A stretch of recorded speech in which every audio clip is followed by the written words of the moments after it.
Let me tell you about how I accidentally ended up married to a man with a bad reputation, as well as about the great love that a mother should feel for her child. Get ready for what you have to learn about an inconspicuous brown shipping container, an accompanying document, and a seemingly ordinary kitchen faucet. At that moment, life was filled with happiness, and my adoration of my wife outweighed everything else. Our marital union was overflowing with fervor, and we enjoyed each other's company.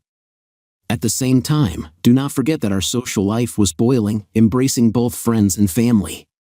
Before going into details, let me tell you my full name, Stanley Oliver Smith. My parents, George and Barbara, deliberately decided to give me the initials SOS, hence my legal name. But it's worth noting that everyone affectionately calls me Bubba. This affectionate nickname was given to me by my sister Heron, who, speaking about her younger brother, inadvertently pronounced Bubba instead of brother. Holly, my wife, and I were born in June 1981. It was during my first participation in the SOS autumn migration in September 2002, together with my parents, that I had the good fortune to meet Holly. In the years of my growing up, both my sister and mother insisted that I learn the Carolina shag dance and even forced me to study with them. I had no idea that this would be a turning point in my life. It was on the dance floor that my eyes met Holly, and my heart started beating faster. The instant connection was undeniable, and I immediately realized that I had to dance with her. Looking back, I can sincerely thank my sister and mom for insisting on mastering the Carolina shag dance. Holly, a native of Charleston, South Carolina, moved to Columbia after graduating from the College of Charleston with a degree in marketing. Her parents, Doug and Paula Owens, still reside in Charleston. Holly currently holds a position at an insurance company in Columbia, located just 2 miles from my own home. My close friend from school years is Ralph Jones, whom everyone who knows him affectionately calls RJ. His parents, Earl and Gloria, still live next to my parents. Throughout our childhood, Earl was the coach of the basketball team, which included RJ and me, and my grandfather was the coach of the football team. Fast forward to the present, both RJ and I proudly graduated from the University of South Carolina and now work as sales representatives for the same company. As for recent events, you already know about my beloved wife, with the participation of both parents, my best friend, and his parents. It's time to continue our fairy tale. Since Holly and I crossed paths during the autumn migration, we have made it a tradition to attend all SOS events together with our parents. In addition, we live in one cozy 3-bedroom apartment located within walking distance of the beach clubs. Over the past 3 years, my daily routine has remained unchanged. Every morning at exactly 5:25 a.m., I get out of bed and start a rigorous workout. On Mondays and Wednesdays, I hold incendiary basketball matches with a group of friends, among whom there is RJ. On Tuesdays, Thursdays, and Fridays, intensive strength training. Thanks to this discipline, I manage to maintain an ideal weight. Holly also attaches great importance to physical fitness, although she prefers to work out in the afternoon rather than starting her day at 5:30 in the morning. As I was sitting leisurely engrossed in watching American Idol, Holly's gaze shifted to me, after which she reminded me, "Bubba, let's not forget that we need to be at the airport by noon tomorrow." "Of course, dear," I replied, looking forward to the upcoming beach holiday in Cancun. "I'll take half of tomorrow off work, and as soon as I get back from training, I'll immediately start packing our things," I promised her. "Don't worry, my love. I will make sure to be collected, prepared, and look forward to your arrival," I assured Holly with a grin. "You know, I can't help but feel irreplaceable at my job, while your company will surely do fine without you," she playfully joked in response. Next weekend, we are going to Cancun for 4 days and 3 nights to celebrate our 3rd wedding anniversary. Considering that garbage collection in our area takes place every Thursday, I try to collect garbage on Wednesday evening after the end of the American Idol show. I diligently walk around the house collecting waste from various garbage cans. Eventually, I bring the trash can to the end of the driveway so it's ready to be taken out. After successfully dragging the trash cart to the end of the driveway, I returned to the garage to pick up the trash container with a sense of accomplishment. I made sure that all the doors were securely locked and the outdoor lighting was turned off. After that, I rejoined Holly to enjoy watching TV. As soon as I was settled in my seat, Holly asked the question that caught me off guard. "Where are our suitcases?" "Oh, "They're in the basement," I replied, confused. "I guess you should bring them tonight after all," Holly said, and I agreed, promising to bring them before going to bed. But a few minutes passed while I was sitting and thinking about the need to have 3 suitcases and 1 carry-on for our 4-day trip. And yet, early Thursday morning, I eagerly got out of bed, ready to go on a long-awaited vacation. I quickly prepared for the upcoming day. By 5:40 in the morning, I was already dressed and ready to leave. When I got into the car, I couldn't help but notice the remains of 2 coffee glasses, a bottle of water, a bag of fast food, and a broken umbrella scattered in it. Leaving the entrance, I noticed a trash can standing next to it, which prompted me to get rid of the accumulated garbage.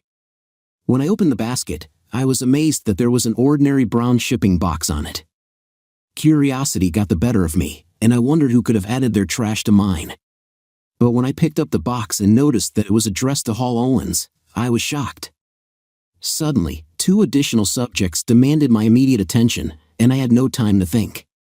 When I saw an ordinary brown box, 2 puzzled thoughts flashed through my head. First, I wondered why Holly's maiden name was printed on the label. Second, I could not understand why the letter was addressed to her office and not to our home. Curiosity got the better of me, and I opened the box and its contents. There was a packing list waiting for me inside, which listed various items of clothing, including a skirt and a bra. Intrigued, I handed over the box and packing list, confident that Holly had purchased these items as a pleasant surprise for our upcoming trip. But the question did not leave me: what is this bra? When I got home after training, I saw that Holly's suitcases were neatly placed by the door. After taking a refreshing shower, I packed my own suitcase and loaded it into the car, looking forward to our journey. At exactly 11:25 a.m., I found myself parked outside Holly's office, patiently waiting for her to show up. Fortunately, our flight flew according to schedule, and we arrived in Cancun on time by 4 p.m. Soon, we were lying on the beach, enjoying the tranquility and serenity of the environment. As evening approached, we decided to have dinner in one of the charming restaurants of the hotel. After the meal, we went to an incendiary dance, which lasted until 2 o'clock in the morning. I was looking forward to seeing Holly's new underwear while she disappeared into the bathroom. I lay in bed and patiently waited for her solemn exit, imagining her in a seductive bra. But to my surprise, when she appeared, she was wearing a large white t-shirt decorated with 2 bright pink flamingos on the front. My shock was palpable because such an unexpected turn of events took me by surprise. My expression must have betrayed my surprise because Holly caught my concern and immediately showed concern. "Baba, are you all right? You didn't get sick during our vacation, did you?" she asked with obvious concern in her voice. I reassured her that I was fine, but admitted that I expected to see her in one of the seductive nightgowns that she received at the wedding celebration, and not in a t-shirt with a pink flamingo. She asked in perplexity why she should wear something else, knowing me too well. "If I know you, I will undress in 30 seconds anyway," she confidently declared. "If I know you, I will undress in 30 seconds anyway," she confidently declared. We both laughed at the accuracy of her statement. After turning off the light, we went to bed together. After passionate intimacy, we quietly fell asleep in each other's arms. When I woke up, I immediately started making coffee, heralding the beginning of a new day. While I was sitting on the balcony enjoying my morning coffee, thoughts were swarming in my head about the package that Holly received from Trashy Lingerie. I couldn't help but wonder why I had never seen any of the items listed on the packing list. Just as these thoughts were engulfing me, Holly joined me on the balcony. We had a leisurely breakfast together and then decided to go on an exciting snorkeling trip along a busy reef. We quickly signed up for an excursion at the local tour desk, looking forward to exploring the underwater world. We had an absolutely incredible experience, and I heartily recommend this tour to everyone who comes to Cancun. Snorkeling along the reef is a must-have event that is guaranteed to leave an indelible impression. After returning, we took a relaxing shower and had a quick dinner. With the onset of dusk, we were looking forward to the opportunity to plunge into the vibrant nightlife of Cancun. I don't remember the details of the numerous bars that we visited, but I can say with confidence that we got great pleasure from exploring the vibrant nightlife. The next day was similar to the previous one, except that instead of snorkeling, we devoted time to shopping in a noisy market. I couldn't resist buying a necklace that Holly liked, as well as a chess set for myself. The evening was approaching, and we were looking forward to the anniversary of our wedding, and at the same time, the last night in Cancun. We decided to celebrate this event with a quiet, secluded dinner, cherishing the precious minutes spent together. After a delicious meal, we strolled along the beach arm in arm, immersed in deep conversations about our future and the wonderful path that we have to go. United by a love for children, Holly and I agreed that in January, she would stop taking birth control pills. As we sauntered back to the hotel, Holly mentioned that she had something special for us. When we got to our room, excitement overwhelmed me when the memory of the packing list flashed through my head. I was looking forward to seeing Holly in her new outfit.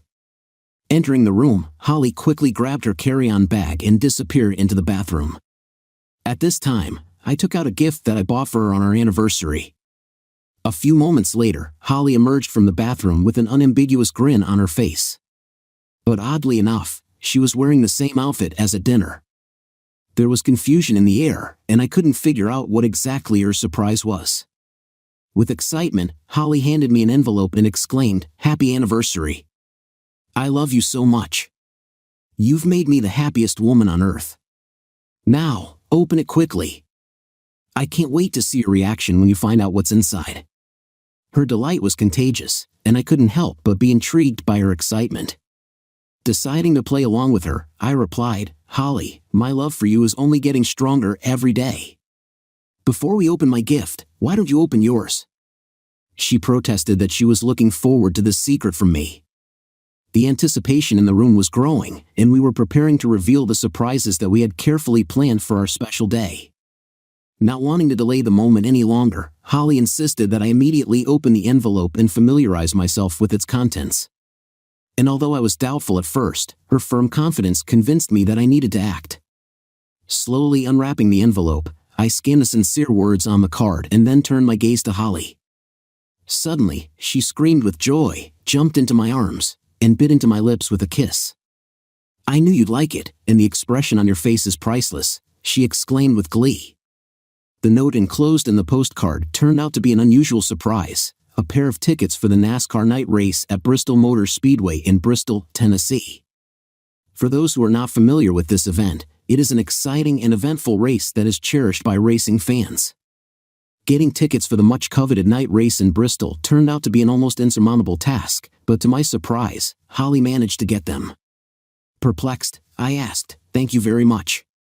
How did you manage to get these tickets?" With a twinkle in her eyes, she told me that she won them in a competition at work, especially for the Busch and Cup races.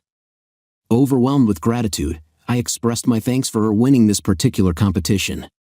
"Thank you," I exclaimed.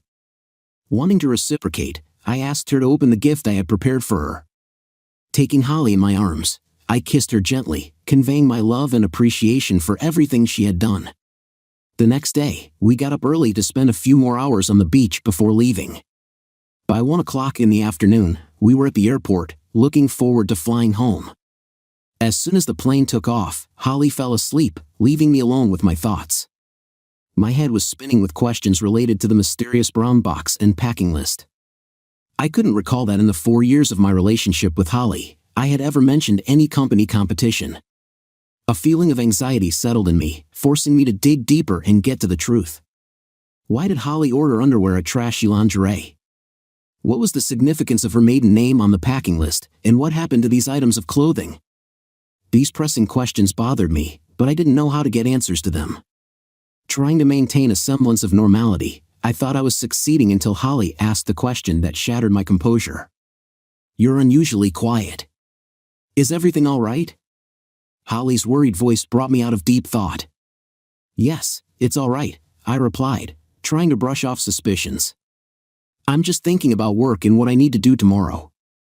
Also, I need to plan a vacation for our upcoming trip to Bristol."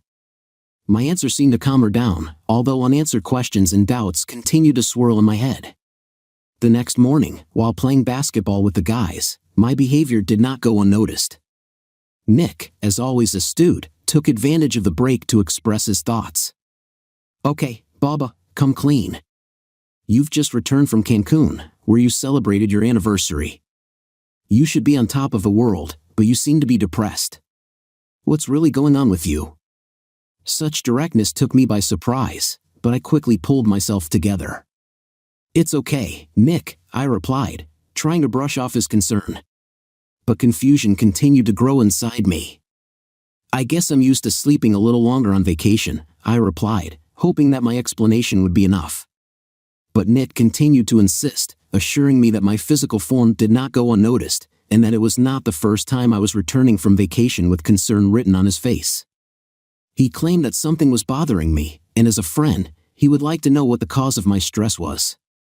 His words made my heart ache, and after a short internal struggle, I finally gave in. For the next 5 minutes, my friends demanded answers from me until I told them about the existence of the trashy lingerie box. Together, we discussed how to uncover the truth about Holly's actions. Each of them offered their support, promising to follow up on any information or items that could help our investigation. Grateful for their support, I felt a surge of new strength and determination as our collective efforts began to take shape. The next morning, instead of the usual workout, we got together to discuss the digital voice recorders that my friends had brought. We developed a plan according to which a telephone line recorder would be installed on our home phone, and a digital voice recorder would be installed in Holly's car, hoping to record any important information. Unfortunately, we could not find a suitable application for the baby monitor because its capabilities did not meet our requirements. Cassette recorders were deemed impractical due to their noise when turned on and off, as well as limited recording capacity. Fortunately, Trey volunteered to share his experience, offering to come to my house and help me install a video camera. With his help, we hope to uncover all possible secrets hidden in our house. Together, we firmly decided to get to the bottom of the mystery, supporting each other in this difficult matter. Using the 2 dictaphones I had at my disposal, I came up with a system in which every morning, before going to training, I switched them. During the day, I listened to the conversations recorded on tapes. As for the digital voice recorder in Holly's car, I had to remove the internal memory card and listen to its contents before installing it in place. By applying these measures, I hope to get information about Holly's conversations on her home phone as well as about the conversations she had in the car. In addition, by installing a babysitter camera, I would be able to observe the actions in our room and in the corridor leading to our bedroom. At the same time, I admitted that I would not be able to listen to her conversations on her mobile phone if she was not in her car.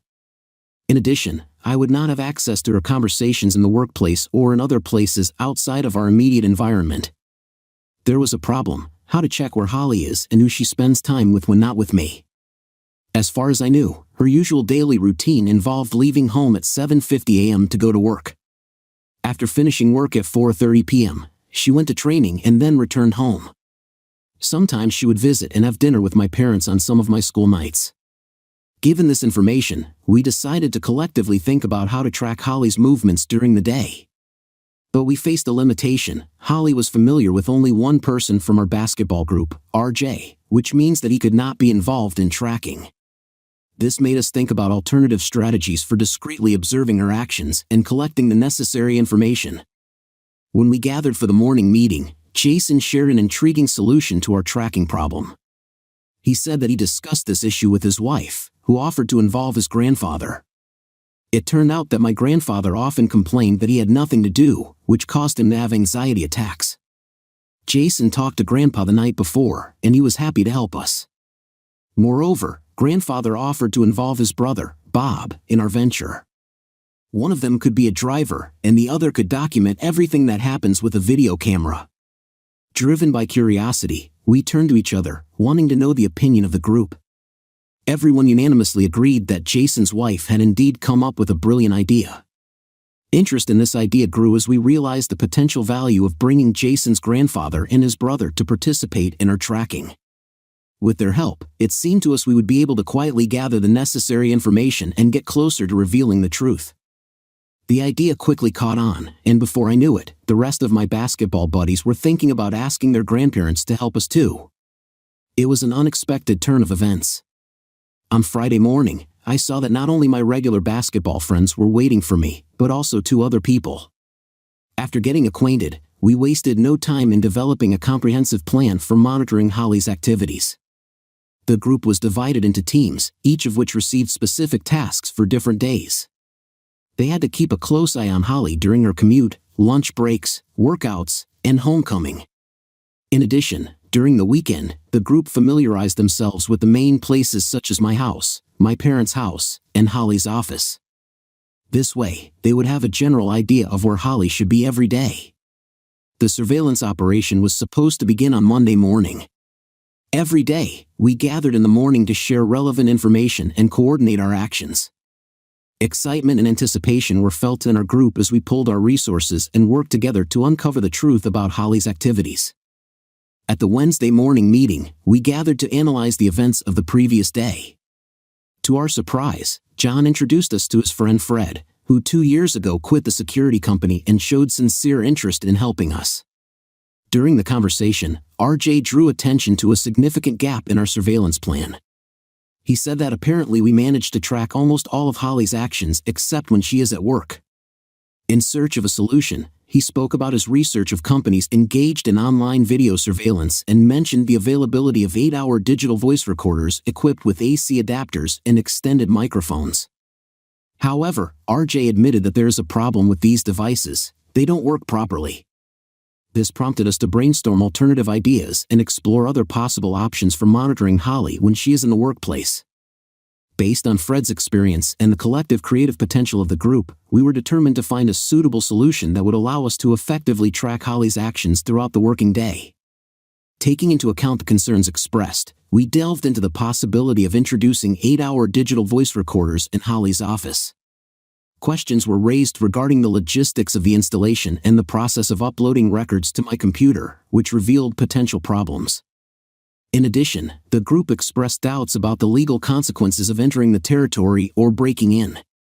RJ, trying to take into account all the nuances, frankly shared his thoughts that it was unlikely that Holly would engage in any illegal activity at her workplace in the presence of numerous colleagues. Despite the fact that his statements were disappointing, I appreciated his desire for thoroughness in the investigation. Feeling overwhelmed and grateful for the exceptional efforts shown by this group, I could not contain my gratitude. After 2 weeks of their constant support, I found an opportunity to sincerely express my gratitude. Addressing the group, I said, "I want to take a moment and sincerely thank each of you for everything you have done. Your dedication and willingness to help just amazed me."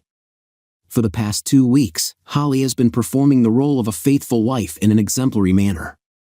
I didn't notice any inappropriate behavior from her. Her daily routine consists of going to work, shopping with friends, visiting my parents, playing sports, and going to the grocery store.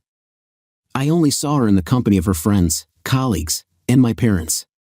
With that in mind, I suggest giving her another week before giving up the search. On Friday morning, our active group gathered for the last time. I thanked everyone for their dedication and efforts over the past 3 weeks. I am very grateful to all of you for giving me the necessary confidence in my wife's fidelity in our marriage. It's time to do away with surveillance equipment and move on. I sincerely wish all the best to you and your families in all your future endeavors. Henry chimed in, "Bubba, we can't help but thank you for giving us the opportunity to work purposefully. Thanks to this investigation, we not only worked together but also established strong friendships. I would like to inform you that we have contacted several lawyers in the city offering our services, and I am pleased to announce that we have received work from next Wednesday. Goodbye monotonous days in the rocking chair. Wishing everyone a pleasant and safe weekend." I packed up the video cameras and went out. To my surprise, when I mentioned the return of the equipment, they insisted that I keep it for myself or give it to someone in need, as it was easier for them than it had disappeared from their homes. RJ was about to get into his car when I approached him at the window. "RJ, I'm going to stop by the house to turn everything off before going to the office. Please let Harry know that I have a personal matter before we meet. Be sure I'll bring him up to speed before I even have my first cup of coffee." He asked if I needed any help, to which I replied with a firm no. I said it wouldn't take long, and neither of us would have to be late. Maybe they thought I was crazy, but I just couldn't give up. There were still too many unanswered questions, and it was unbearable for me to keep this group in endless pursuit. They had already wasted 3 weeks of their precious time, and now I had to take a different approach. After running to my house and changing into fresh clothes, the first thing I did was move the recorder into place. Then, I came across a book similar in size to a video recorder. Ingeniously, I removed the cover of the book and deftly cut a hole for the camera lens. I carefully wrapped the nanny video camera in the original book cover and returned it to its usual place on the bookshelf, where it had been for the last 2 years. It was not easy to find a suitable place for the laptop camera, but after some thought, I decided to move it to the garage. This strategic location would allow me to observe if Holly brought home another brown box. And finally, I discreetly placed a digital voice recorder from Holly's car under the sofa, just where she usually sits. After putting all the appliances in their places, I took a refreshing shower, and after making sure that the door was securely locked, went to meet Harry, Holly, my parents, and I gathered at our favorite Greek restaurant for a delicious dinner, talking about our long-awaited trip to Bristol. During the meal, my father asked, "Do you know where your seats are?" To which Holly replied, "Not yet, but they should be of good quality." My father was puzzled but doubted her confident answer. Holly explained, "Mr. Johnson, our esteemed CEO, has generously provided 2 of his personal tickets. As I understand it, he gets 6 tickets for every race, so if they meet his standard, they should be exceptional for us." My father teasingly remarked, "Well, my dear, you'd better make sure that your behavior is impeccable if you sit next to him." At that moment, I mentally reminded myself that I had crossed out the race tickets from my list of concerns. If the source of these tickets is Mr. Johnson, then I can be sure that everything related to this event is legal. Having had enough of delicious food, we prepared to leave on Saturday morning. Holly seemed to be in high spirits when I entered the kitchen after a refreshing shower. I was surprised to see that Holly was already awake and diligently preparing breakfast. It was the first time in our 3 years of marriage that Holly got up before 10 a.m. on a Saturday. Laughing, she said, "Oh dear, I'm just overwhelmed with joy. I couldn't sleep a wink.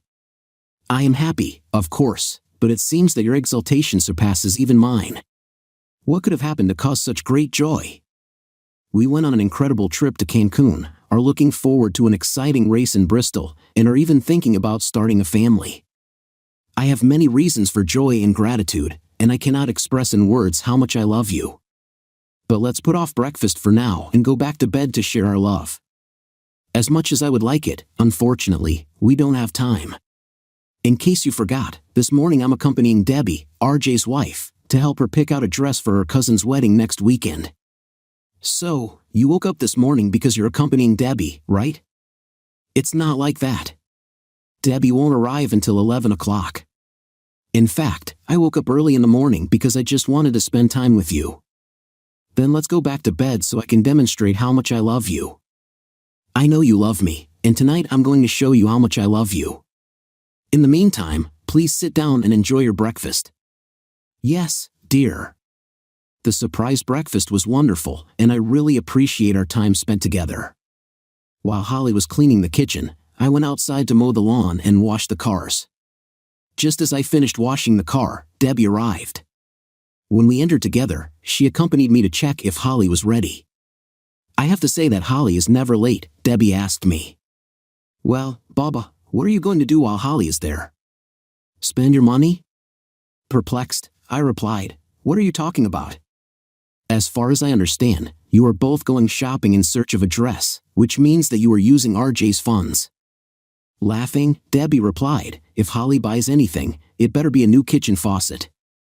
Trying to clarify the situation, I replied, "In the clothing stores where we will shop, faucets are not sold. Before you freshen up and start studying, wouldn't it be great if you bought a new kitchen faucet? You were present when I talked about the desired mixer model. Great idea. I'll grab a barbecue sandwich while I'm outside." "I love you too." Returning home with a delicious sandwich and a new kitchen mixer, I sat down comfortably, indulged myself with food, and began to make an extensive to-do list. Installing a mixer when I was still wearing dirty work clothes seemed to me the perfect starting point.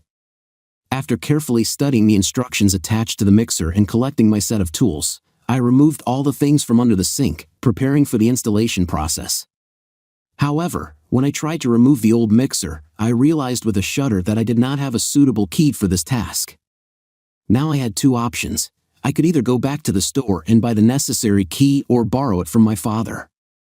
Buying a new key with access to my father seemed unwise, but I understood that if I came to my father today, I would inevitably get caught up in a conversation and would not have time to return home to complete my tasks. My mother had a talent for captivating me with her stories for more than an hour. Therefore, given the tight deadlines for completing the training task, I decided to purchase a wrench. After taking a refreshing shower, I went to my office in the basement to work hard on my MBA project. I quickly immersed myself in my project, completely losing touch with time and other thoughts. It wasn't until I heard Holly and Debbie's voices through the baby monitor that my attention was redirected. Just 2 minutes later, Holly opened the basement door and called my name. When I left the office, I replied, "I'm down here." Holly seemed surprised and asked, "Are you back yet, Bubba?" "It's 7 o'clock. Have you been asleep?" I assured her, "No, I've been working hard on my project." Probably, time flies by unnoticed when you get real pleasure from what you do. I promised to join them in a few minutes and went upstairs. True to my word, I joined the ladies in the kitchen just a couple of minutes later. Turning to Debbie, I eagerly asked, "Well, will you show me the dress you bought?" Debbie nodded and led us into the room, showing off the dress with obvious pride. After admiring it, I complimented Debbie, "I think it looks amazing, and I'm sure everyone at the wedding will think the same." She gracefully replied, "Thank you, sir. It will look even better tomorrow when Holly and I match it with a pair of shoes." Grinning, I added, "I can't believe how much time you women spend on shopping trips, but it's your time and RJ's money." Playfully teasing, I turned to Holly and asked, "Holly, does that mean you're going to make breakfast in the morning?" Smiling, she replied, "Yes, I'll make us breakfast and spend the morning with you." "Damn, I can definitely get used to it," I said with satisfaction. "Have I told you how much I love you?" Holly gratefully replied, "Thank you, and I love you too." Later, lying in bed, Holly tried to show her love for me, but we decided to just enjoy each other's presence and not indulge in it anymore. On Sunday afternoon, I found myself back in my basement office, engrossed in work. After about 3 hours of work, I felt the need to take a short break. When I was about to go through the surveillance footage, I heard Holly and Debbie talking upstairs. I was looking forward to Holly opening the basement door and inviting me to look at Debbie's newly purchased shoes. A note of sarcasm flashed through my thoughts. Ah, just what every man craves, the opportunity to admire another pair of shoes. Being an attentive and caring husband, I willingly went upstairs to admire the newly acquired shoes. After expressing my approval, I praised them for a job well done, noting the 4-hour work to find the perfect pair to complement the dress. Both Holly and Debbie were beaming with gratitude, responding with gratitude to gratitude. Monday morning came, and I was happy to return to my usual game of basketball with the guys. I felt refreshed and revitalized, having returned to my usual schedule doing what brought me joy. But on Tuesday, the plans changed a little. I received an email from my teacher informing me that classes were being canceled due to family circumstances that he needed to resolve. In addition, my afternoon conversation with the seller was interrupted because John, my colleague, had to attend a meeting with his father, who, as it turned out, is the owner of our company. Having made a decision, I decided to leave work early. For the first time in a year, I had the opportunity to finish the day ahead of schedule and even without having to attend classes. There was free time, and I thought about how to use it to the maximum benefit. I came up with the idea to replace the faucet in the kitchen as a surprise for Holly. I quickly changed into more suitable clothes and got on the motorcycle, heading to my father to get the necessary wrench. After parking the motorcycle near my father's workshop, I went inside to find a wrench. Rummaging in my pockets, I came across a box with old photos. Putting the box on a sturdy workbench, I plunged into a nostalgic journey, sorting through these intimate memories. The box contained many family photos from 3 decades. Sorting them out, I instinctively chose the pictures I wanted to make copies of, imagining a future in which I could someday share these precious memories with my children. Suddenly, my attention was distracted by the sight outside the window. Holly and my mother appeared from the basement door, having a quiet conversation, with my mother holding a handful of money in her hands. Their eyes were fixed somewhere in the distance, in the direction of the house of RJ's parents. This scene left me pleasantly surprised but curious about their interaction. But what really shook me to the core was the sight of RJ and my boss Harry walking through the gate. The shock of their joint presence overwhelmed me, leaving an indescribable feeling of disbelief and amazement. I froze in place, struck by the realization that this is not just a case of treason. It took a few minutes before my thoughts regained clarity, and I was able to think about what to do next. Knowing the truth about Holly in a matter of days, I made my way from the workshop to the basement window, not knowing what to expect. I looked inside, and what unfolded before my eyes was nothing less than a shocking revelation. Suffice it to say that my mother organized everything for financial gain. I wondered if my father knew about these rigged events. Grabbing my cell phone, I dialed my father's number on the phone in the workshop, hoping to get at least some clarity from him in these perplexing circumstances. To my surprise, my father went down the stairs and entered the basement. It became clear that there was no need to call him since he was already aware of the situation. Apologizing for being late, he explained that he had gone out to buy a drink. He invited me to have a nice time and asked my mom to take me upstairs. Taking advantage of the opportunity, I quickly took a few pictures and returned to my business. First of all, I started studying the divorce law in South Carolina, browsing various websites for information. Then I visited several divorce lawyers in Columbia to get their professional advice. An interesting fact that I learned during this process: if you meet with a lawyer and pay for his services, then even if you decide to refuse his services in the end, your spouse will also not be able to resort to his services in the state of South Carolina. I found out that I could file for divorce without guilt just by not living with her for 1 year. Alternatively, I can file for divorce on the grounds of adultery. At the same time, all the lawyers I consulted stressed that if I choose adultery, I will need a witness who will confirm that I was a direct witness of her infidelity. Unfortunately, my own testimony and photos on the phone were not enough to make a decision on the case of adultery. Now you're probably wondering why I didn't meet her face to face and take immediate action. Rest assured, I do not intend to leave everything as it is. But before proceeding further, I need to follow my plan and carefully consider the best course of action. I took out a list of phone numbers from my wallet and started dialing them. Following the advice of the lawyers I consulted, as a precaution, they offered to open new bank accounts exclusively in my name. So, the first thing I did was call my bank's ATM. Through the system, I transferred most of our funds to newly opened accounts. Then I contacted the credit card company and asked them to lower our credit limit to an amount that is only $50 more than the current account balance. This step was taken due to the fact that the division of property in a divorce is usually made on the basis of its value at the time of separation. Today is the day of our official separation, so it is important to determine the current financial situation. By taking these steps, I secured myself and established a clear financial distinction for the future. The last call was made to a reputable security firm, which was highly recommended to me by the lawyers I consulted. Having already conducted interviews and agreed on the terms, they were looking forward to my call.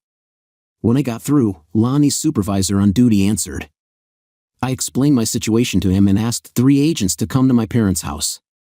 I asked them to sneak into the house through the neighbor's backyard, taking a camera and a video camera with them. In addition, I asked them to turn off the call on my mobile phone and put it into vibration mode. Then I sat at the window, waiting for their arrival. The encouraging news that my wife did not have an affair brought a little relief against the background of the shocks experienced. The sad news is that she has taken up a profession that I consider indecent. This news struck me deeply.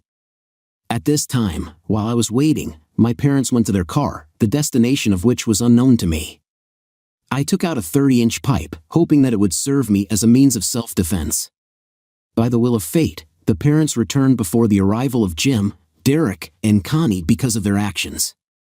I don't want to call them Mom and Dad anymore. About 45 minutes after my call, Jim, Derek, and Connie finally showed up. After we exchanged introductions and pleasantries, it was possible to move on. I asked Jim to activate the video camera while I called Lonnie at the security agency. During the conversation, I informed Annie that Jim was recording our conversation and that he was on speakerphone. As soon as we hung up, I asked Lonnie to call me on my cell phone and leave a message. This was done so that we could check the date and time of our conversation without a doubt. Lonnie agreed, and 2 minutes later, we played back his message. We're done here. Having confirmed the date and time, we went to the window in the basement. Connie was instructed to take a close-up photo of everyone in the room so that there would be no problems with identification later. Meanwhile, Jim started recording what was happening inside, and only after that, Derek, Jim, and I went inside. It took about 3 minutes before they realized that we were standing in watching them. Holly was the first to break the silence, uttering the familiar words that traitors often utter when confronted with them. "My God, Bubba, you shouldn't have found out about this. I'm really sorry for interrupting you. I'll stay here for a while, and then you can continue your fun." They froze in place, perhaps from shock at the sight of me, from the security staff, or from both. "Holly, I strongly ask you not to bring your friends to my house. You'll find your items in the entryway tomorrow from 7 to 9 p.m. Everything that you don't have time to pick up before 9:01 p.m. will be stored in the garage until I throw them into the city dump. From now on, you're not welcome in my house. Please don't try to enter. I'll change the locks tonight as soon as I get back. Bubba, please let me come home so I can explain everything." "What's there to explain?" "I want to ask, do you truly love me?" "Yes, I love you, but you don't understand what true love is. You may think you love me, but I never need your version of love. Please don't say that. Just listen and be quiet. I don't care what you want to say. Anything you say won't change the real state of things." My father, having plucked up the courage, intervened. "Bubba, maybe you need a little time to cool down. Why don't we come to your house tomorrow and discuss this?" "I don't need time to cool off. Both you and your wife are undesirable in my house. You can't address your mother or me in such a disrespectful way. I am your father, and I will not tolerate such behavior in our house. Rest assured that I will never cross the threshold of this house again. Now please have a seat, George. I will never have enough respect for you and Barbara to call you Mom and Dad again. The moment you allowed my wife to commit treason and let her betray me, you lost my respect. How can you even look at yourself in the mirror? How else can you look me in the eye? As far as I understand, you both passed away today. Look at me, bitch. I have to say that you deceived me a lot by betting my boss, Harry, my best friend, RJ. If I'm not mistaken, I have no idea how many people you've deceived until today. I will name everyone so that my lawyer knows who to name in my application for divorce on the grounds of adultery. But Jim and Derek are my independent witnesses to your adultery today." At that moment, everyone seemed to have regained the power of speech. I won't bore you with their threats and pleas. I want you all to listen to me very carefully. I never want to see any of you again. If you suddenly see that you are coming towards me, I strongly recommend that you turn around and get as far away from me as possible. Take this warning seriously, and George, that goes for you too. I am no longer your son, and I will become your worst nightmare if you dare to approach me. RJ, it's very important for you to understand the seriousness of my words." "Yes, I understand. And one more thing, did you suggest Jason's grandfather to watch Holly?" I asked. "No, it wasn't me, but I was surprised by the number of people willing to help. It seems that the grandparents and their friends are well aware of Holly's dirty behavior. None of them know about Holly's actions," RJ replied. "Do you understand the consequences of what I will do if I manage to get my hands on you?" "Yes, Bubba, I understand, and I apologize. I know that you will all apologize, but it's pointless. Your only regret is that you got caught. If you really felt remorse for me, you would never have started an affair with my wife, let alone continued it after I suspected her of cheating. You manipulated the investigation, trying to deceive me into believing in H's loyalty, but you never had the intention to end the relationship with her, Harry. I decided to take tomorrow off as a personal day to remove the most painful reminders from my house. On Thursday, after returning from the landfill, I will go into the office and give Bob my resignation. I strongly recommend that you avoid being in the office on Thursday. Your wife will be informed of your actions before the end of the week, Harry. Do you really understand and believe everything I've told you?" "Yes, I understand. Please, I'm begging you not to tell my wife. I have already spent a considerable amount of money on your wife and parents. Don't involve them, especially my parents. They are trying to make money on the betrayal of their daughter-in-law. I can't understand why you're all so disgusting. Holly knew perfectly well that I would never agree to such a lifestyle, and she should have been honest with me before we got married." At that moment, Holly spoke up. "Bubba, I couldn't bring myself to tell you. You wouldn't have married me. And you're absolutely right. You were fully aware of this, and yet you continued to deceive me behind my back. I've spent 4 years of my life loving a lying man, but I refuse to waste another minute of my time thinking about you. Now, be silent and don't interrupt me anymore, Harry and RJ. It's only fair that both of your wives find out the truth, that they are married to lying and mean people. I promise you that they will be notified by the end of this week. If they need anything from me to support them at this time, I will readily provide it." It took a few more minutes to realize the full weight of what was said, and now, before I leave, I want to repeat once again that none of you should try to contact me. I don't want to hear from you, Holly. You're only allowed to be on the roadway. Don't wander around the house, don't knock on the door, don't stand on the roadway, and don't call me. You have 2 hours to pack your things and leave. As I headed for the door, something caught my attention, a DVR mounted on a tripod. Without hesitation, I picked up the camera and turned to the group, sarcastically remarking, "Great, I'll take this with me. Don't worry, I'll return it as soon as I make a copy for my lawyer." Jim and Derek were standing outside the door, and I got on the motorcycle and drove home. Jim, Derek, and Con were instructed to wait outside for another 30 minutes before coming to my house with evidence. When I got home, I replaced the locks I had already bought and changed the message on the answering machine. I took a beer and waited patiently for Jim to arrive. Derek and Con told me that Holly and her companion hurriedly dressed and left a few minutes after I left. It seems that no one wanted to talk, all attention was focused on getting away as soon as possible. Jim handed me the evidence memory cards. I expressed my gratitude to them, and they wished me good luck and left. A lot of things have happened over the past 6 weeks, and I will try to briefly tell you about them. The day after our meeting, Harry's lawyer contacted my lawyer. Apparently, Harry was interested in making a deal so that his name would not appear in the media. Surprisingly, it turned out that not only he seeks to avoid publicity, Jada shares the same sentiments. My lawyer contacted her and asked what I should do. I have instructed them to inform Harry and Jada's representatives to submit their best offer in writing by tomorrow, after which I will consider their proposal. I made it clear that I would not accept any verbal agreements. Holly followed my instructions and spent a little over an hour packing her things in the car. When I went outside at 9:01 p.m., everything had already been taken out, and there was no trace of things left. On Thursday morning, I had a meeting with Bob, during which I handed him a letter of resignation. When he asked me why I was leaving so suddenly without 2 weeks' notice, my answer stunned him. I told him that on Tuesday, I caught Harry and RJ having an affair with my wife. To confirm my words, I made a short pause and then handed him some incriminating photos. As a result, Harry and RJ were fired from their positions on Friday.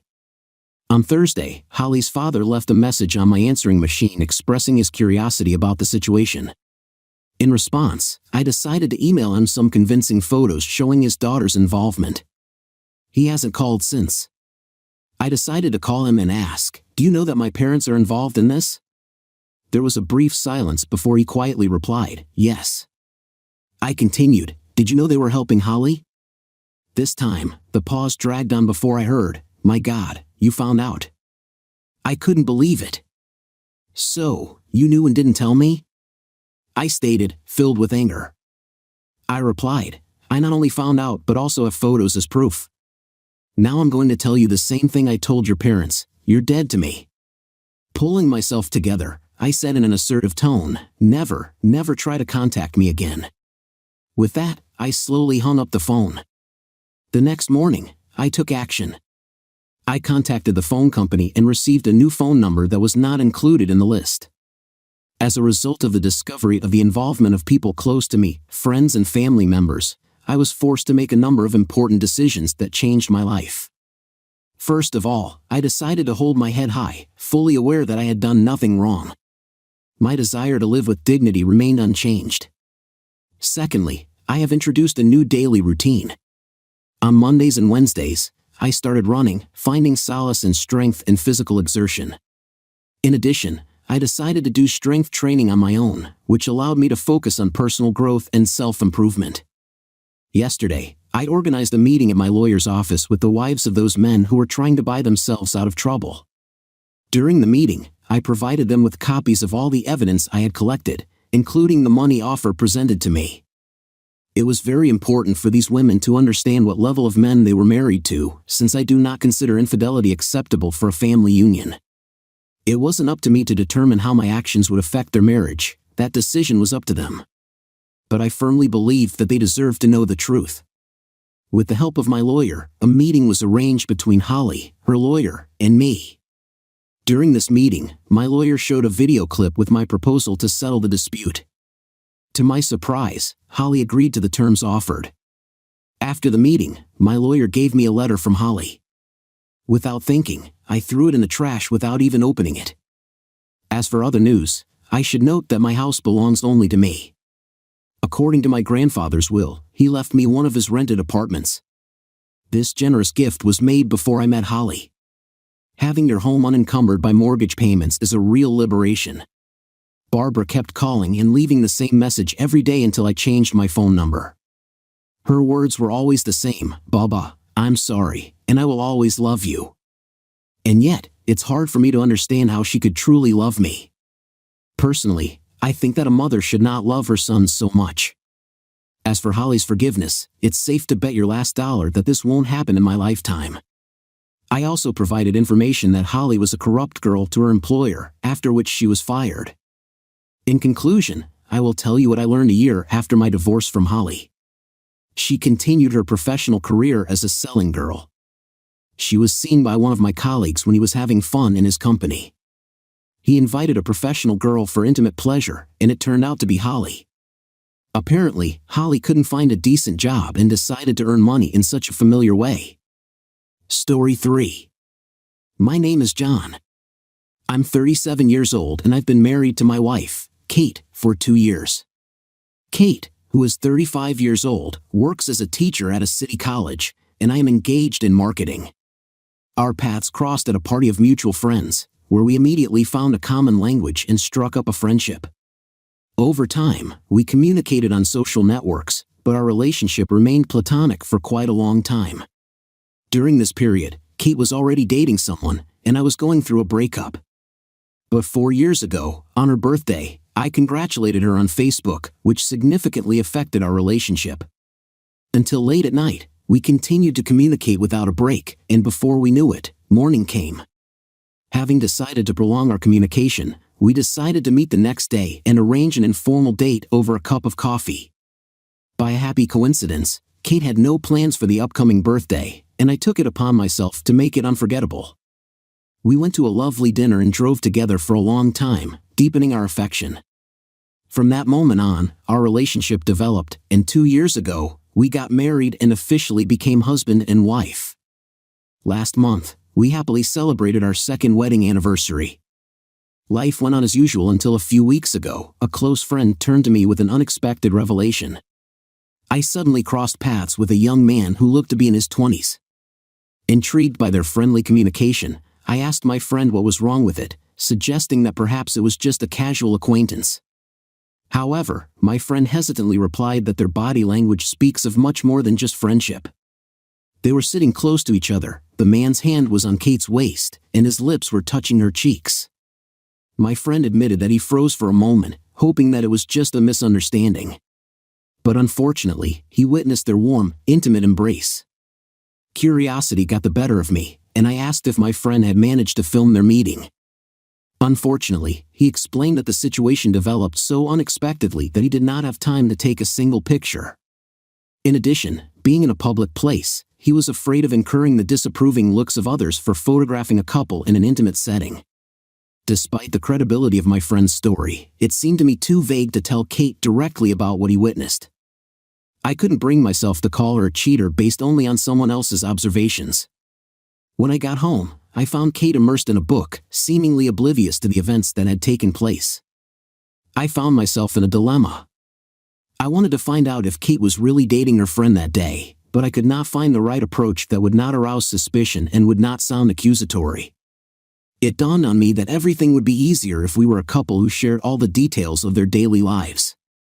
Although we shared important moments, there were still boundaries when it was necessary to share everything to make the conversation easier. I struck up a light conversation with Kate by inventing a story about meeting an old school friend during a meeting with a client. Surprisingly, he turned out to be one of our clients. Continuing the conversation, I casually mentioned that my meeting with a school friend led to the fact that we had lunch together. Kate reacted quite casually, remarking dispassionately, "Oh, that's great. It must have been nice to meet your old friend."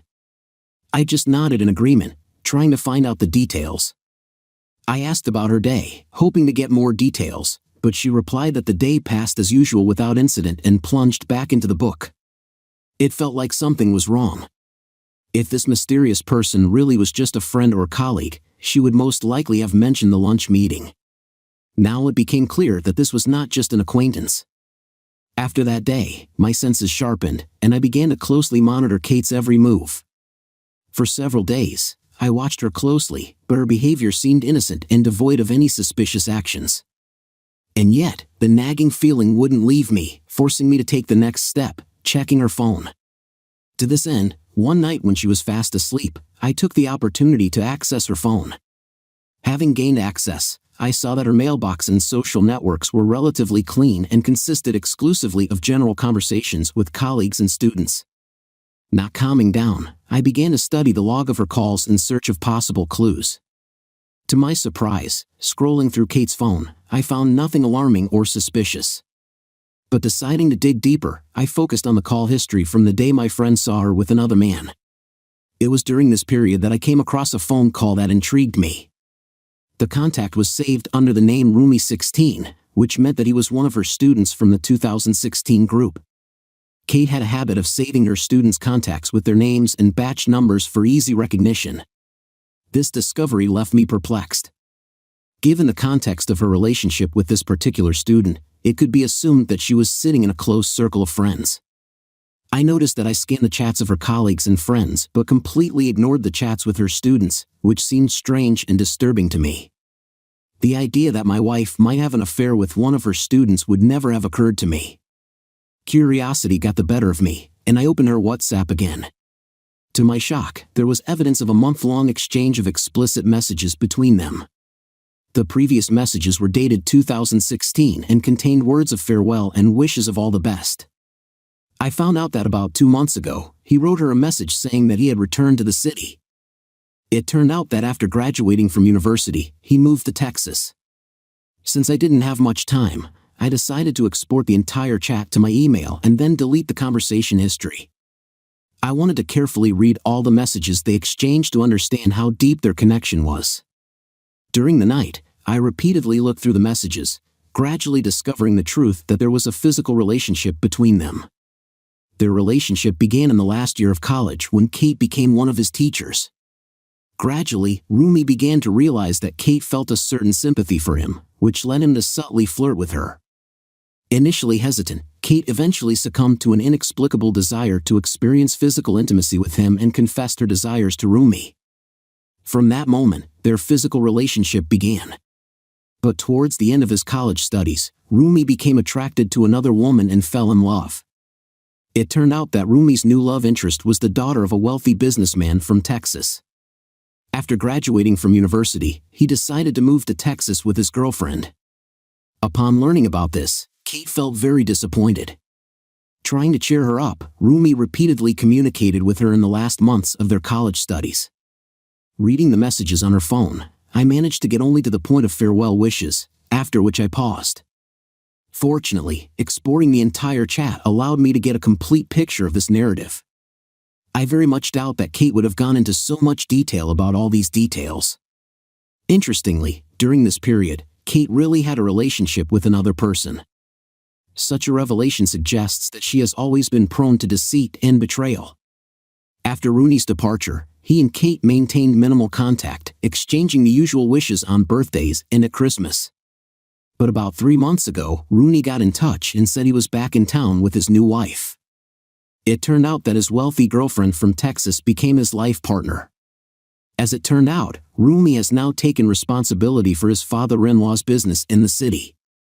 He contacted Kate and started a conversation expressing longing for her physical presence and a desire to test her again. At first, Kate resisted these offers, but eventually, she gave up and entered into a series of intimate meetings with Rumi. Judging by the scanned messages, this happened 4 to 5 times. By the time I finished reading the history of their correspondence, it was already dawn. After trying to get some rest, I eventually fell asleep. By the time I woke up, Kate had already left for college. I cooked and ate my breakfast, then went to the office. Returning home at the end of the day, I noticed Kate's absence. She usually returned from college around 5 o'clock in the evening, but now it was already 7 o'clock in the evening, and she still hadn't returned. Usually, her habit of spending time with friends and colleagues after class didn't bother me, but this time, I felt that something had changed. I really wanted Kate to come home so that we could sort out the situation and move on. Armed with all the evidence, I couldn't delay the inevitable. The burden of exposure seemed suffocating to me, and I only wished for its speedy resolution. Time passed, and I was seized with anxiety. I dialed her number and urgently asked her to come home. Concerned about my unusual behavior, she asked if everything was okay. After 30 minutes, she appeared on the doorstep of our house. When she came into the house, I was waiting for her on the porch. The absence of a phone or iPad indicated that this was a serious matter. Sensing the seriousness of the situation, she hurried to me and anxiously asked what was the matter. Apologizing, I said that I had interrupted her meeting with Rumi, if that was really his name. Her expression turned cold, and she demanded further explanations. I replied that there was no need to continue playing hide-and-seek. In response, she accused me of unfounded accusations. I presented her with the chat export data, and she froze in disbelief. There was silence while she was processing the information, and suddenly she accused me of violating her privacy. I couldn't help but wonder, really? I secretly got into her phone, which is undoubtedly a violation of her privacy, and she considers herself entitled to unceremoniously invade the personal space of other men. It was a shocking double standard. Curiosity got the better of me, and I couldn't resist asking if her previous breakup was related to this roommate. She snapped back, saying it was none of my business, but I persisted like an obsessive. In the end, she gave up and confessed. When she found out the truth, it turned out that her previous relationship collapsed when her boyfriend found out about her affair with one of the students. I couldn't help but grin and wonder how she could be so stupid as to jeopardize a stable and calm relationship for the sake of a man who clearly didn't understand his own life. In response, she began to defend herself, claiming that he caused her some kind of addiction. I was puzzled by this. Is there illegal substances flowing in his blood? Feeling disappointed and betrayed, I firmly told her that she should leave home since we live on my territory. To my surprise, she remained unperturbed and ruthless. She flippantly dismissed the seriousness of the situation, saying that it was purely physical contact devoid of any emotional connection. Trying to convince me, she urged me to change my mind, accusing me of impulsive behavior. Convinced of the correctness of my decision, I replied with a simple "so be it" and asked her to leave. Angered by my firmness, she stamped her foot and stormed into the house, showering me with insults and predicting that I would soon regret my decision. According to her, in 2 days, I will crawl back and beg her to come home. I couldn't help but laugh at her delusional reasoning. I made it clear to myself that begging for reconciliation is something I will never stoop to. While she was packing her things, I sat on the porch and silently watched the painful end of our relationship. Without looking in my direction, she walked past me and headed for the exit. Finding my voice, I informed her that I would soon send the divorce papers. If she really values her self-respect, as she claims, then I beg her to sign them without objection. She said nothing and disappeared from sight. I was struck by her behavior, as if I was to blame for the whole story just because I dared to check her phone. When I exposed her infidelity and made claims against her, a feeling of anger emanated from her as she prepared to leave the house. It was clear that she would not allow the situation to develop smoothly and without a fight. If she had kept up the appearance of politeness, I might have thought about leaving things as they are, but her tantrums and disobedience sparked in me the desire to break her ego. Deciding to gather more information, I started searching for her companion on social networks. Fearing that he would block me as soon as he discovered my presence, I looked at his profiles on the internet and even sent a friend request to his wife, who had a personal account. At the same time, I took the necessary measures to protect my interests by hiring a lawyer to conduct the upcoming trial. After waiting for 2 days and not receiving a response from Rooney's wife to my friend request, I decided not to wait any longer. Instead, I took matters into my own hands and sent her some excerpts from frank conversations between Rooney and Kate. To my surprise, she responded quickly within an hour, expressing curiosity and demanding more details. In response, I told her that I was Kate's husband, with whom Rooney had an affair. To further emphasize the seriousness of their relationship, I also shared a fragment of a chat where Rooney discussed her business and her wealthy father's business. Intrigued, she asked if I could provide her with the entire conversation for review. Although I had a desire to meet Rooney's wife and tell her about everything in person, I hesitated, realizing that such an act might seem creepy or intrusive. Instead, I asked for her email address and immediately sent her a transcript of the chat. Interested in how I managed to find out the truth, she asked for a detailed explanation, and I agreed, giving her a thorough account of the events and urging her to read the messages carefully. A few hours later, she replied, asking if I had talked to Kate about the situation. Without hesitation, I confirmed that this was the case. After our conversation, Rooney's wife suddenly went offline, and I began to worry about her well-being. I tried to contact her, but she stayed offline for the last 3 days. Such a long absence increased my fears for her safety, especially considering the ulterior motives of Rooney, who used her for the sake of her father's wealth. Desperately trying to contact her, I exhausted all possible communication channels, including their social media accounts and email addresses, but so far without success. We can only hope that she is safe and sound. In this alarming situation, I am grateful to everyone for the support and encouragement I have received in connection with my decision to divorce. This confirmed my confidence that it was the right choice, despite the fact that at first, I doubted the impulsiveness of my decision. The positive reaction of people applauding my courage filled me with a new sense of confidence. Now I would like to tell you about the latest developments. As I mentioned, Rooney's wife didn't answer the phone and disappeared for a whole week. When I finally got the answer, instead of relief, I couldn't get rid of my suspicions. I doubted if it was really her or if Rooney was impersonating her on the phone. To dispel doubts, I asked for a call. Fortunately, she saw the messages in which I expressed concern for her safety and immediately called me. At that moment, a wave of relief swept over me. She informed me that after reading the messages, she didn't waste any time and immediately booked a ticket for the earliest flight to Texas. Have you heard about what happened between Rooney and his father-in-law? This is quite an interesting turn of events. Instead of directly telling Rooney about the deception, his father-in-law went the other way. They stated that they had discovered some irregularities in the accounting records of the office run by Rooney and insisted that he keep his distance from his wife until this issue was resolved. Rooney was puzzled by the sudden suspicion on the part of his in-laws and could not determine the true reason. Apparently, the father-in-law believed that going to court about infidelity would not cause Rooney much harm, since courts usually do not impose serious punishments only for extramarital affairs. The possible consequences of Rooney's infidelity if the case went to court were reduced, at best, to the demand for alimony as compensation for the emotional suffering of his wife. But Rooney's father-in-law had motives beyond monetary compensation. He sought nothing less than to completely destroy him. A few days later, I received an unexpected message. It was a message from Rooney, who bluntly said, "Dude, your wife is just delusional. She makes up stories and insists that I marry her. Does she not understand that there is a significant age difference between us? Of course, we had intimate contact, but that doesn't mean I have to marry everyone I sleep with." Subsequently, when Rooney told Kate about his problems with relatives, she shifted the blame to me, saying that I had leaked the transcript of the chat to Rooney's wife. But Rooney explained that no one discussed the affair itself, and all attention was focused on the alleged accounting problems in their company. Rooney suspects that Kate took advantage of the situation to force him to marry her. To be honest, I couldn't help but laugh at Rooney's messages. It seems that he, like Kate, was mistaken, sincerely believing that his in-laws were genuinely offended by him. It became clear that Rooney's relatives were concerned exclusively with accounting issues and did not know about his infidelities.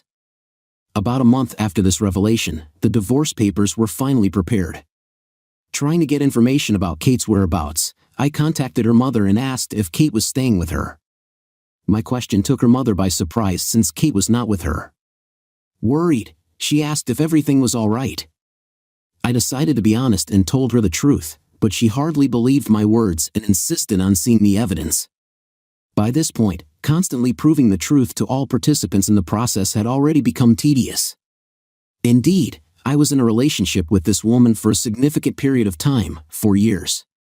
We even managed to get married, which made the separation process even more painful. After enduring her abusive messages, I finally decided to block her. It's been a week, and she still hasn't signed the divorce papers. Trying to clarify the situation, I contacted Rooney's wife to find out how her divorce process was progressing. To my surprise, I found out that she is currently resting in the VAS seeking solace and respite from mental anguish while her father deals with Rooney.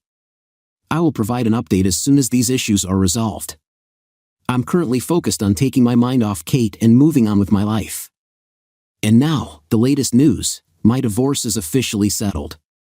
The way Rooney's father-in-law behaved made me doubt. He accused Rooney of embezzling funds from their company and somehow managed to bring evidence in favor of his claims during the trial. But whether Rooney was really guilty of these actions or he was unfairly framed remains unclear to me. Rooney's wife did not know the specific details of how her father was able to prove Rooney's fraud. As I have already said, she is a privileged person who may not fully understand the value of such daily necessities as vegetables. Apparently, Rooney's father-in-law used this deception as a basis for separating his daughter from Rooney and exerted significant influence on his wife's actions. As a result, Rooney was ordered to pay a significant fine within 3 months. Failure to comply with this requirement could lead to the initiation of a criminal case against him. The amount of the fine is really huge and represents a serious financial burden. Rooney's wife is convinced that the huge amount for which Rooney was fined is not affordable, which can lead to imprisonment. Such a financial burden, combined with significant damage to Rooney's reputation, exceeds the consequences that a simple betrayal could lead to. Rooney's father-in-law has shown himself formidable in dealing with such issues. As for my situation, Kate resorted to various tactics and tricks before agreeing to sign the divorce papers. She even went so far as to demand my house as part of the alimony. This is ironic when you consider that in the past she has proudly defended feminist ideals. It is unpleasant to watch how Kate, despite claiming to adhere to certain moral principles, has sunk so low as to try to unfairly take my house away from me. She justifies this by saying that it is a question of feminism, which puzzles me, given that she cheated on me. The logic of her actions is questionable at best. Fortunately, I am immensely grateful to a qualified lawyer who fought hard to ensure that my property did not fall into her hands. I'm also grateful that I had proof of her infidelity, as they played a crucial role in protecting my rights. It is very unpleasant for me to hear the stories of victims who have faced similar situations without having such resources, and I understand how lucky I was to have the necessary support during this difficult period. It is very unpleasant to hear about the experiences of victims who are not only heartbroken but also unjustly deprived of property and housing. In my own divorce case, I came out the winner, even though she decided to complicate everything to even the odds. I also decided to play along with her. She took the liberty of spreading false claims among her colleagues that I was unfaithful, and on this basis demanded a house as compensation for alimony. This caused sympathy and support from her friends and colleagues. Faced with these circumstances, I finally decided on actions that perhaps should have been taken much earlier. I forwarded several candid chats between Rooney and my lying wife to several of her colleagues, revealing the truth about her actions in a work environment. Gossip spreads like wildfire. Transcripts of the chat fell into the hands of various colleagues, and Kate became the subject of conversation in the staff room. Outraged by this, she called me from a landline phone and burst into a torrent of verbal insults, accusing me of leaking information from the chat. This time I decided to stand my ground. In response, I warned her in a cold and stern tone that she should sign the divorce papers or be responsible for the consequences. I made it clear that if she did not comply, then I would not hesitate to share chats not only with her friends but also with college students, which could become another viral sensation in the city. Kate knew perfectly well that I was capable of carrying out my threat. Although I never intended to resort to such dirty tactics, she left me no choice. Even when her mother didn't believe my words, I refrained from handing over the evidence so as not to humiliate her in this way. In the end, Kate agreed to the terms of the divorce and signed the papers. During the subsequent court hearing, I finally got divorced and freed myself from her trap. My friends are trying to persuade me to start dating again, but I think it's better to wait a bit before diving into this area. After the last message from Rooney's wife about Rooney's court case, I did not keep in touch with her. Similarly, I lost interest in the situation with him.